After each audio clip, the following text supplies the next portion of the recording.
But if we are really concerned about democracy and the future of democracy, we are not going to get there by calling it a school crisis, which we can solve by getting higher test scores. I think until we realize that that's a distraction. That whole debate we're having about schools is, in my opinion, a distraction. It doesn't tackle any of the issues.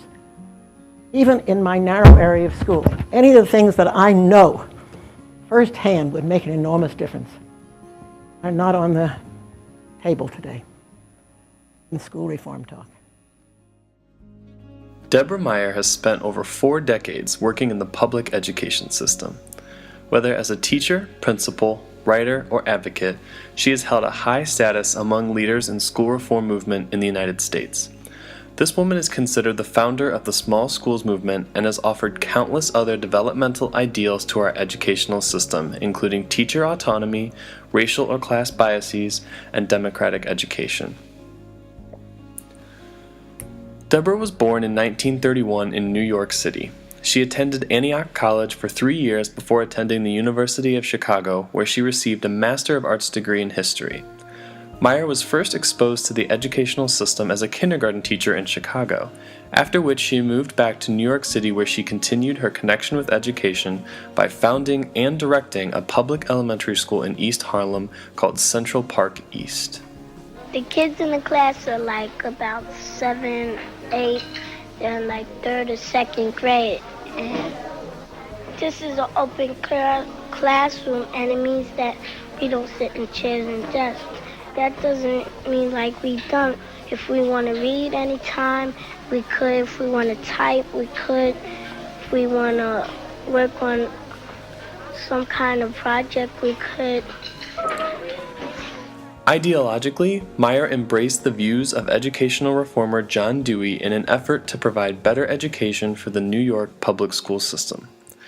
At the core of Dewey's philosophy is the principle that the school should be seen as a social institution where social reform could have an impact. Dewey saw education as an opportunity for experience. He emphasized the personal in the instruction of young people. Fighting against the people who claimed education was primarily for industrial and economic purposes, Dewey saw education as not just about skills, but more importantly about how to live a positive life. He argued for curriculum that matched student experiences, encouraged hands-on learning, and even rethought the role of the teacher. These are the ideas and arguments that shaped Meier's educational philosophy. Meier's emphasis for small schools, shared decision-making among teachers, and democratic action all stemmed from the arguments made by John Dewey. Deborah Meier's small schools theory primarily set a goal to make high schools contain no more than 400 students and ideally less than 200. She firmly believed that smaller schools, particularly class sizes, would increase the feeling of connectedness among students. The idea of democracy was at the heart of all her objectives.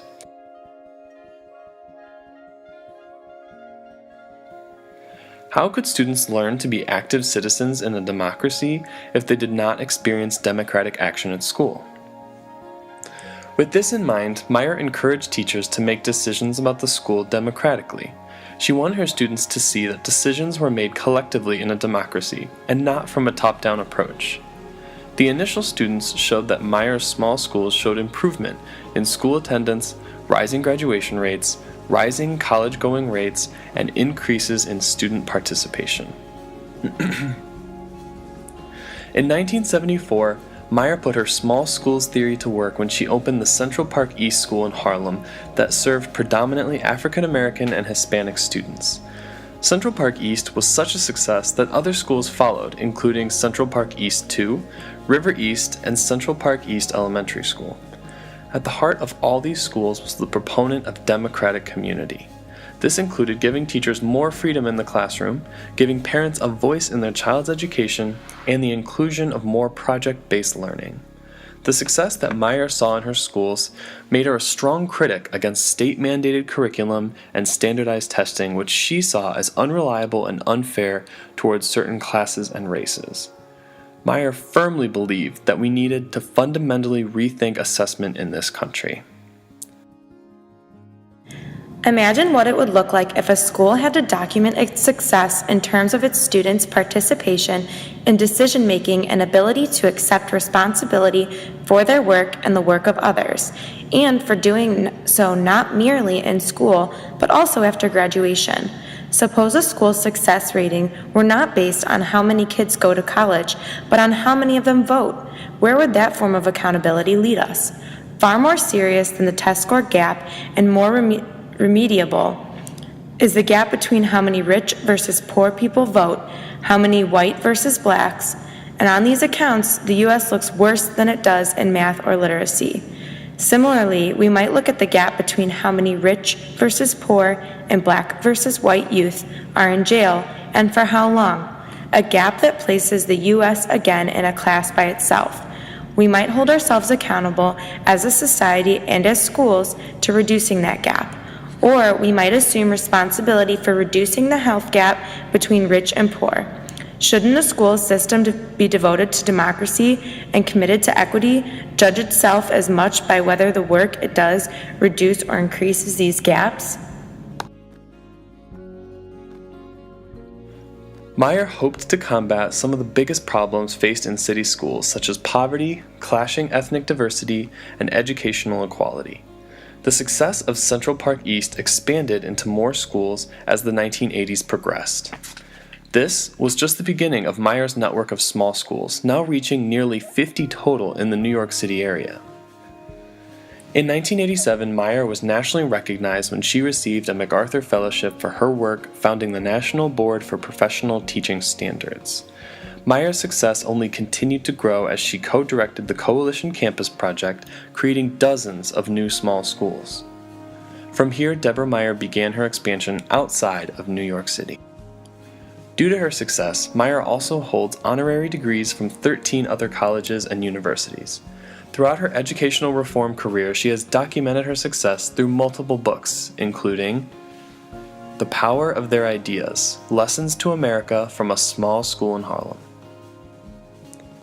Will Standards Save Public Education?, In Schools We Trust, and Many Children Left Behind. Meier remains an outspoken critic of state-mandated curriculum and high-stakes standardized testing, and continues to combat their unreliability and biases against minority classes and races. Meier's once progressive ideals of teacher autonomy, project-based learning, and democratic example are now widely supported by educational reformers. She continues to speak about education, serve on the board of several activist groups, and remain a senior scholar at New York University's Steinhardt School of Education.